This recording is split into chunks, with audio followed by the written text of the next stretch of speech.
It's hydrangea season, everyone, so I've stopped by the nursery to show you some various varieties which are really quite striking and spectacular. Where should we begin?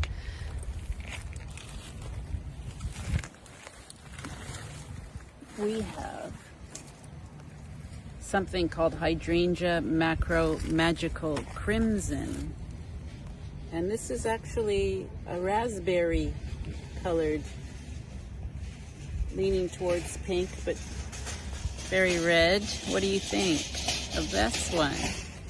And what do you think of this one, Everlasting Garnet? This is more of a pure fuchsia color.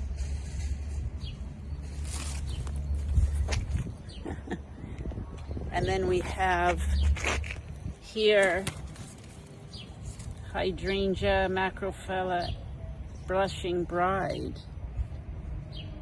Now the macrophylls are a little bit more happy with a little bit more sun.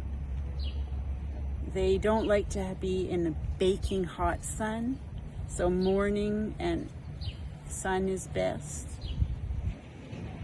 or late afternoon.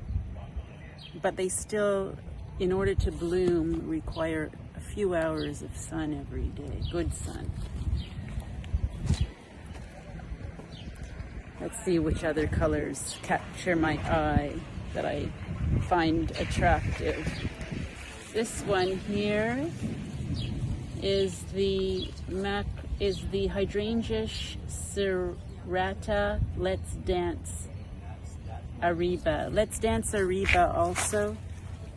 This serrata also needs a little bit of sun to bloom. And you can see that it has a little bit of blue in the pink, which means that if it's in acidic soil, it would be more blue than pink. So this is also something about hydrangeas, that to get the blue color, you need acidic soil. Ooh, here's one, a lacy. This is very pretty, this lacy blue.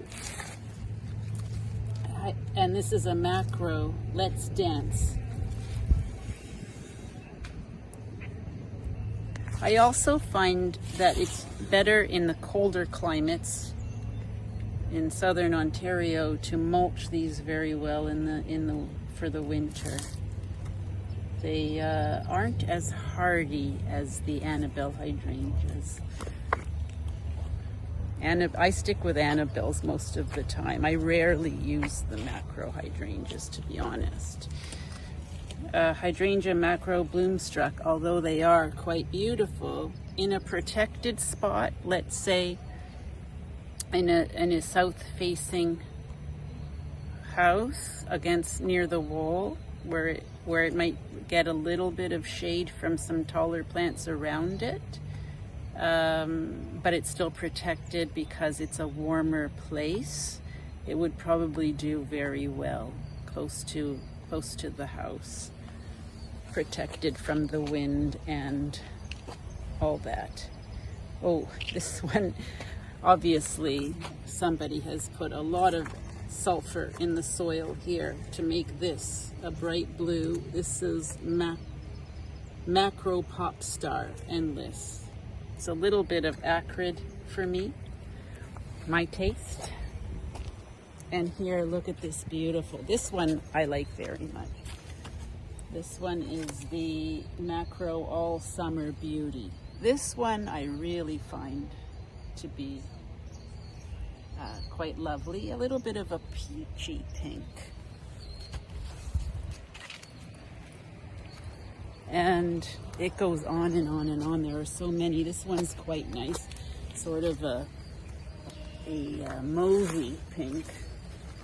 It is Macro Balmer Endless Summer. Pretty color.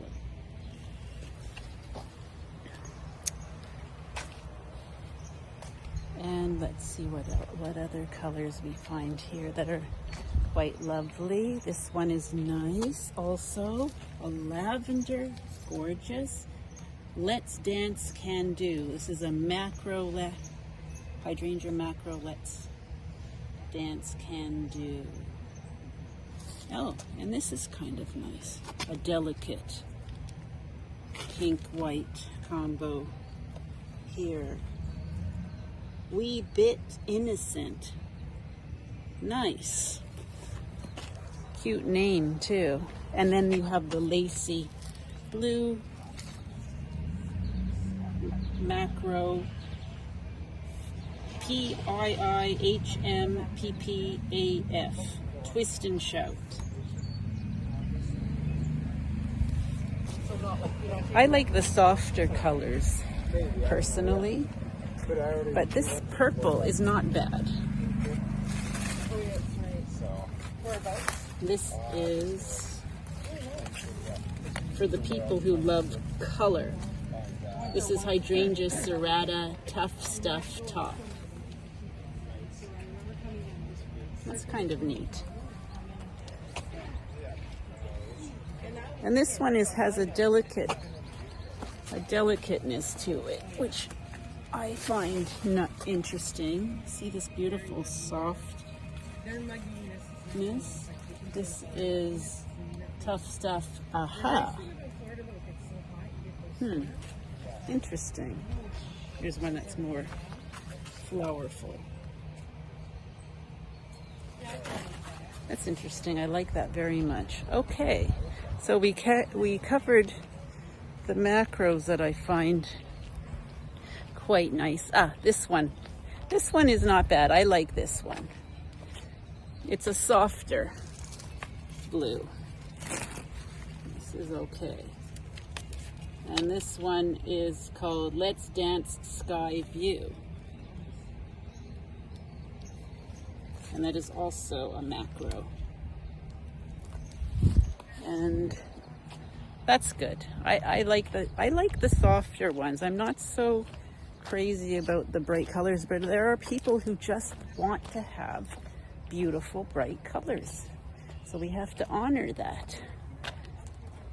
The PG hydrangeas aren't out yet, but the Annabelles are starting to bloom, and I'll show you those in town. They're starting to bloom, and the ones here aren't in their full glory yet, but I will show you the ones in town soon. And we did see the oak leaf hydrangeas.